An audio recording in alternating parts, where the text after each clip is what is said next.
Hey, it's Coach Taylor here from SmarterTeamTraining.com. I get an opportunity to talk to a lot of incredible people from around the entire world, and to have people actually come to STT events and speak and present and answer emails for me and just connect all over the place. And one young lady that I think is doing an incredible job in the field, her name's Andrea Hudy. I'll also give her a little plug here. She just came out with a book called Power Positions. If you haven't read it or checked it out yet, you should.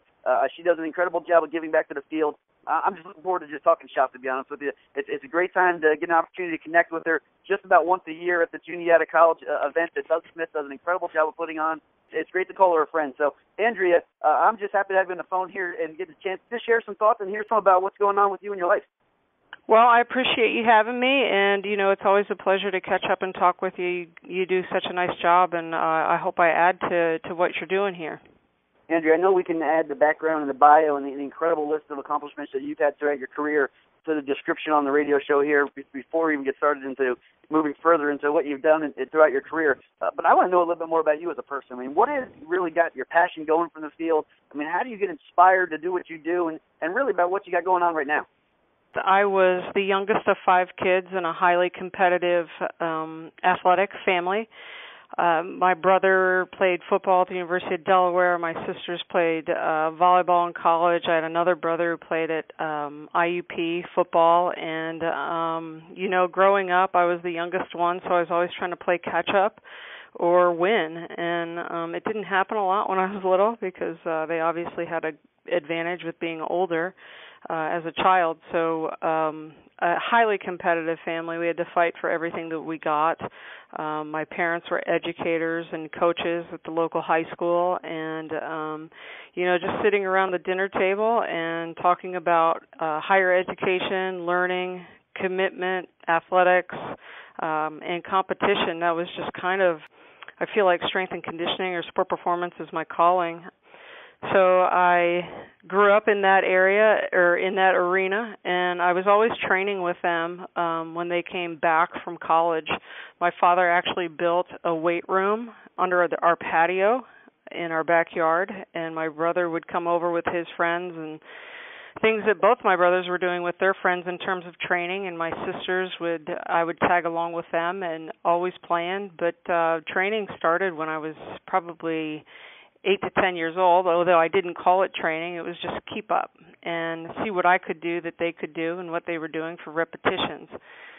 So I was always trying to play catch-up. I trained in high school a little bit with them, and then as I went to college, I played volleyball at the University of Maryland, played volleyball competitively, won an ACC championship in 1990. And I knew I wanted to get into exercise when I was a freshman, and I thought that involved me being a personal trainer at the time, and I didn't know anything outside of that.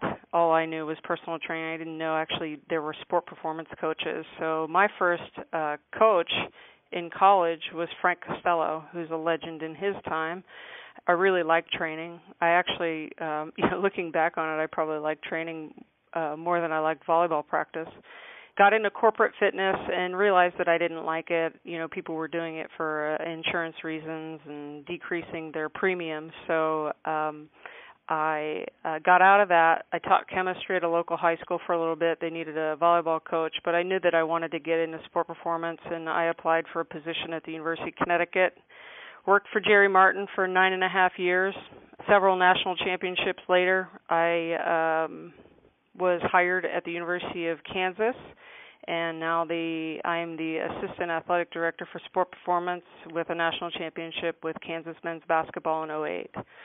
I would say right now, we might be one of the highest technology points in sport performance with what we have in our weight room, from Elite Form and Sparta Science, and how we're applying it to the kids with their iPhones and whatnot. And the things that we're learning are pretty much, there's not a whole lot out there in terms of the standard that's going on with the things that we're learning.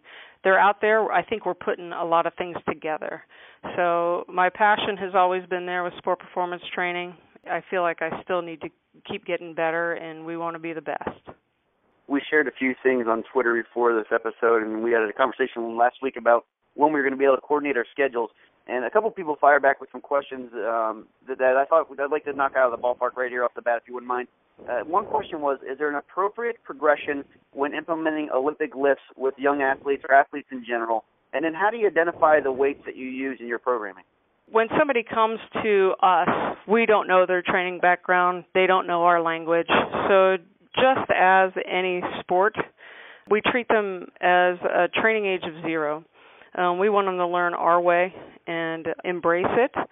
So we treat them as a 0 walking in. They could be a weightlifter from junior high or high school. We'll still treat them as a 0, but obviously they might be a little bit better than somebody else. So appropriate progressions, I think, are individual based, and they're all based on technique and learning. And strength also, and those are some things that we can measure through our force plate. So that depends on the individual. The load that we use, we don't max test. What we try to do is increase power output, and we can find the appropriate power output with the elite form. So we're basing our loads off of pushing power higher. So we want to move a certain weight faster and faster. You brought up the concept of technology, and I know you're very heavy into technology in your programming, and the presentations that you share always are providing a lot of real-life information, not necessarily research-oriented, but something that's coming straight up from the trenches. I'm a big fan and proponent of adding technology to your programming, whether it's heart rate monitoring, whether it's Tendo units or that for that matter, and I think I've been learning more and more about elite form and that type of thing and how it can be a real asset to your program. I mean, how has technology positively impacted your program? We are a research-oriented philosophy, and we actually work with Dr. Andrew Fry, who's right across the Naismith Drive here, and we actually have research coming out of our weight room for questions that we need to specifically answer for our athletes. And we just completed a cortisol study with Matt Andre and Dr. Fry. It was actually in ESPN, the mag, the analytics issue. So that was pretty cool to see. And then we saw trends per athlete, and then also team trends of ratios to cortisol and testosterone. The technology positively has impacted our area just by looking. We have a lot of data, and we can look at trends.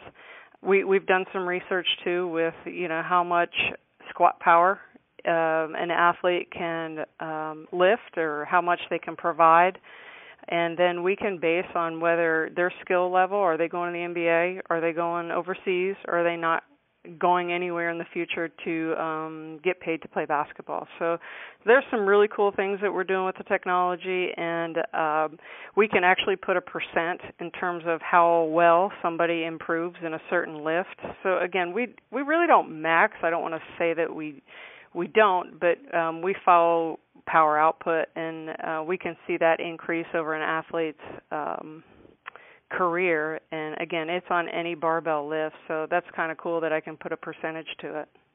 Working with basketball as a sport, and then obviously being a former volleyball player, or maybe even a current volleyball player for that matter, I hope you're still kicking in the sand, doing that type of thing throughout the course of the summer. I want to know a little bit about your jumping and your plyo work. I mean, how much jumping or plyometric type training do you do throughout the season, and what is the importance in your mind about teaching landing mechanics? Let's start with my general guide. And no matter what athlete we're trying to create, whether it's a basketball player, who I would consider that as a reactive athlete, because theoretically we're trying to create a lateral reactive athlete and a vertical reactive athlete. A basketball player doesn't hit top speed, so posterior chain work we do more so in season. But we're going to look at creating the athlete, which is what we do with basketball in the summer.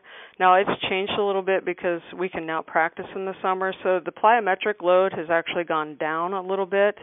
So when we create a basketball player, we're looking at creating an anterior chain dominant athlete with the ability to break eccentrically, and then we want to create stiffness so that they can react.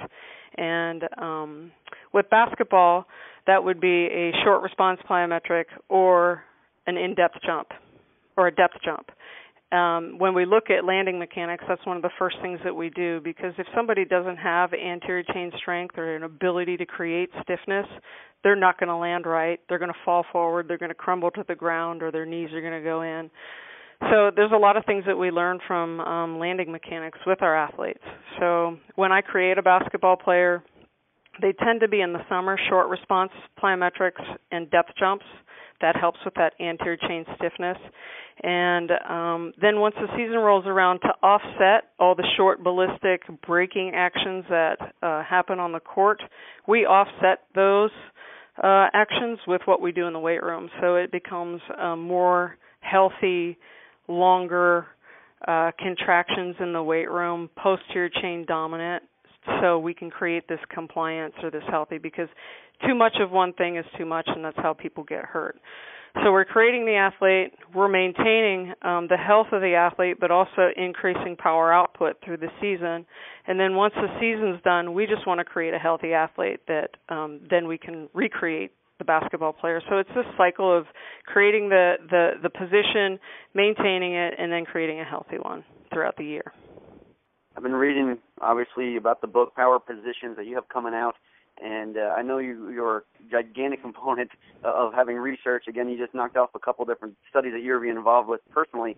I mean, how much science do you have involved in this book? Can you tell me a little bit about, if someone was interested in keeping up with current research, where should they be going? And then maybe a little bit of an idea of how should they go about reaching out to those contacts? The book is based on science, but it's also based on 20 years of experience with that science. Who I tried to gear the book towards are high school coaches, middle school coaches, or parents of those athletes. So, I was trying to hit a broad range of people who are interested in creating an athlete and then keeping them healthy. So the science involved, I think, again, the basis of our philosophy is research-based information and practices. Journals that I've looked at for staying on top of the research are some that come from the National Strength and Conditioning Association. Social media is huge in terms of sharing some really pertinent research in terms of where some new things are coming out. So I think right now I would tell you that I get a lot of my stuff at my fingertips based on social media, and that's pretty cool. I want to talk a little bit about the concept of the recovery aspect of what you got going on. I know your guys and your athletes as a whole, male or female, run with an unbelievable amount of schedule. On a day-to-day basis, they're actually practicing at a very, very high level, or they're getting prepared to compete at a very high level. I mean, what are some real big key components to necessarily hydration, fueling or refueling type scenario, and even the value of sleep? I mean, can you tell me a little bit about your recovery process with you and your athletes? Yeah, I would say that, one, we're using a lot of the force plate technology to look at ground reaction forces and how people, it's hard to replicate a dynamic vertical jump on a rep-to-rep basis, let alone a day-to-day basis. So what we're monitoring are ground reaction forces in our athletes and what position they play and how people are providing force through the ground. So if somebody has forces that are dissipated or increased for that matter, and it's not trending in the right way, we can kind of look at what's going on and what we can do to help that athlete be healthier. I just met with the soccer coach about 10 minutes ago, and there were probably 6 kids that we had highlighted on the roster as being susceptible to a potential injury, and he's very responsive in listening to what we have to say and the things that we have to do. Last year I went out to Sparta Sports Science, and Dr. Phil Wagner had Sherry Ma there, and Sherry Ma helps run the Stanford Sleep Institute, and she showed huge amounts of data in terms of the difference between getting 6 hours of sleep at night, 8 hours of sleep, and maybe 10 hours of sleep, just with reaction time, recovery, et cetera. So our goal is that our athletes get 9.5 hours of sleep at night. We have an app now through Sparta Science that we monitor sleep. I had the guys, we had Jawbone Up, that we monitored sleep patterns with the guys just to educate them and show them that they're not getting enough sleep for the most part, and to do everything that they can to get that sleep because it will help with recovery. On the app, too, we look at protein intake. We want athletes to hit grams in protein per body weight, pounds of body weight, and then also fluid ounces of water per body weight. We look at vegetables, servings of vegetables a day. We want 8. And then what are we doing in terms of stretching, activating, and releasing upper and lower body? So I would say, generally speaking, those are our recovery type things that we do. And if we're planned to have a workout and it's the middle of the season and the guys are beat down and I talk to them and they're just tired and it's hard to motivate them, I'm okay going through a recovery session and making sure that they get enough hydration, and we just roll and educate on nutrition. So we try to do everything we can to help them out with that. A lot of times people get an opportunity to sit down with you and talk about your programming, and they want to talk about that higher end type scenario. And I actually want to go backwards. I want to talk about what you do with the rookies. I mean, I think you do an incredible job of having some type of systematic approach to your programming, and I want to know where the foundation starts. I mean, what is the first thing you do with rookies, or even say about your program, to really get them excited and pumped to be willing to learn and just buy into the system? The first thing we do, again, is probably establish a relationship with them, and they come to Kansas for a reason, and that is to get an education but also become the best basketball player that they can. And this is a great place to play college basketball because there's so much support in this community and with its alumni. It's off the charts. And so if I was working with somebody, the minute they walked in, I would throw them on the force plate, look at their force production scan. The one thing, again, that basketball players have in common is that they are a defensive lateral reactor or vertical reactor. So we're trying to create, let's say, what football would with a defensive back. So once we find out what their scan is, they could already be a lateral reactor, and then we just try to increase everything and keep them healthy. Or if they're not, force scan is not a lateral reactor, we do everything that we can to turn it into that. And whether it's weightlifting, if they have any background, but we can mimic the movements on the platform with box jumps, depth jumps, dumbbells, whatever. So we look at the movements in basketball and then just try to get them better at those. So again, we're trying to create that athlete in the summer, in the preseason, maintain while increasing power output, and then creating a healthy athlete again. So it's creating, maintaining, and recreating and this healthy athlete. So, we've come up with a pretty good way of doing it. Again, I've been doing basketball for 20 years now. So we used to just have this shotgun effect, but I think, having the force plates in elite form, we have sniper rifles. We know exactly what each kid needs at this point. I know you're making a big-time impact on a lot of different people, not only the people at Kansas, but, you get the opportunity to go out and speak and present around the country and actually talk to a lot of high school coaches, et cetera. My question to you is there anything that a high school player should be doing to prepare for the college level? I mean, is there something that you've seen that has really worked to create success in individuals that just have taken the next step?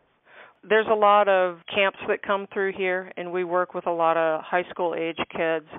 What we want is a healthy adult. I would say watching what you eat, nutrition, and learning about that would be one. 2 would be, the perfect time or approximate perfect time to strength train or start strength training young men is about 18, approximately, according to the long-term athletic development chart by the Canadian Sports System.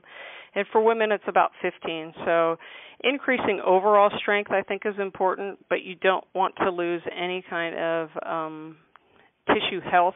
So I think staying compliant and mobile is also a really important thing. So 1, I would say nutrition. 2 would be increased strength, and 3 would it's not how much you lift, it's how you lift it. So creating this compliance or this full range of motion type of activities. I know throughout the course of a long season, You get some guys that get banged up throughout the course of just games and practices, etc. I mean, are there some weak link areas of the body that you really try to focus in on to really help your athletes stay healthy?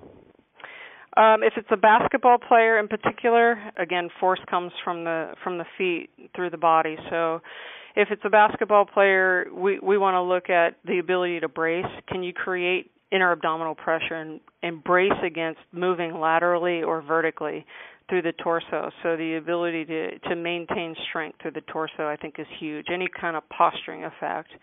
The other one is ankle mobility. We tend to find basketball players are highly reactive people with a stiffer calf. We want to increase calf compliance, so maybe that they're on the ground a little bit longer, have a healthier contraction, have higher output, less quick, less reactive, and less ballistic.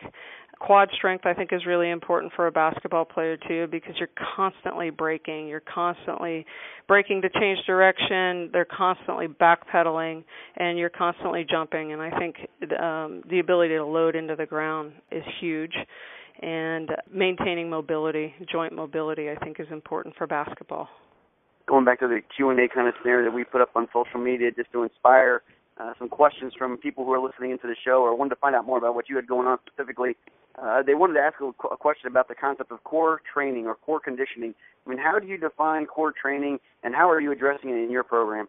You know, that's a tough one because so many people have a different definition of core training. So, probably 10 years ago, I learned a lot through Paul Chek and how, he had those 4 subsystems of the outer core. He had the anterior oblique subsystem, posterior oblique subsystem, lateral subsystem, and deep longitudinal subsystem. I think that's a great way to look at movement and trying to create a stable lumbar spine. And, you have form closure. We want force closure, so that's stable. I still look at it that way and make sure that we get those movements. But I feel what is more important at this time, and I know that there will be people that argue it, is that you have to have an ability to brace against forces, and that is what we do with depth jumping. When you land, you need to brace or you're going to crumble. When you catch a clean in a power position, you need to brace. When you jump downstairs, you brace and create stiffness.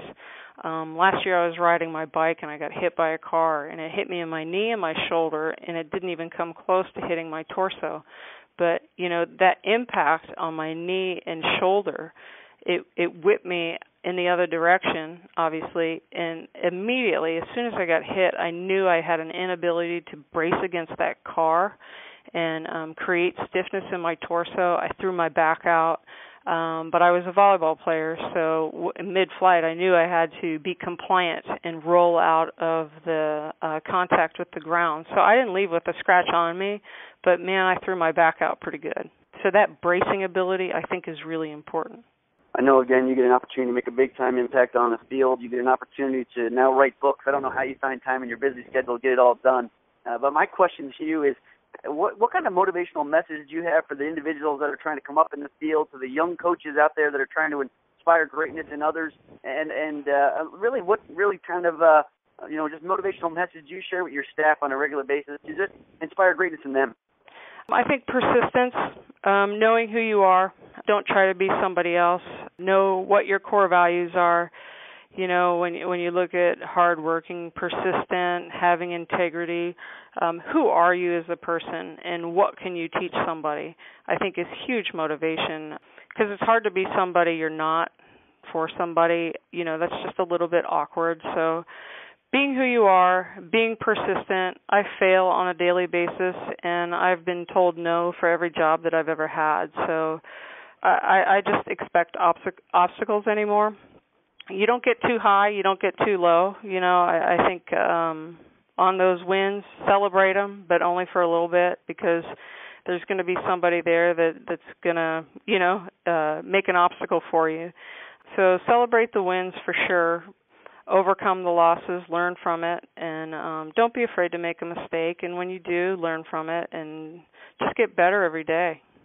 Well, again, if anybody out there is listening to this show, I would strongly suggest that you get your hands on the Power Positions book by Andrea Hudy. I know she does a great job doing a lot of things for the field, and I don't want to state one and miss a whole bunch of other ones. So my question to you, Andrea, is if anybody has any questions about what we discussed on the show here, maybe they wanted to reach out to you, maybe they forgot to write down your email address after you got done presenting. I mean, how can they reach out to you just to find out more information about what you got going on? I'm on Twitter at @A_HUDY. That's also my Instagram deal. And then I'm on Facebook also under Andrea Hudy. And then I have a website. We're growing it. It just launched, and it's AndreaHudy.com. But there are going to be some more things to come in the future, and I can't wait. I'm, chomping at the bit a little bit with just having this book out. There's more to come, and I can't wait for that to happen. Well, Andrea, I'm looking forward to seeing what you have coming down the pipeline. Obviously, I'm wishing you good luck each and every year. You get an opportunity to represent the Jayhawks there. I'm looking forward to see what you have next year at every one of the presentations I get a chance to see you do, and hopefully we get a chance to keep in touch. Good luck this season, and I look forward to hearing some great feedback about the book. All right. Thanks for having me. I appreciate it.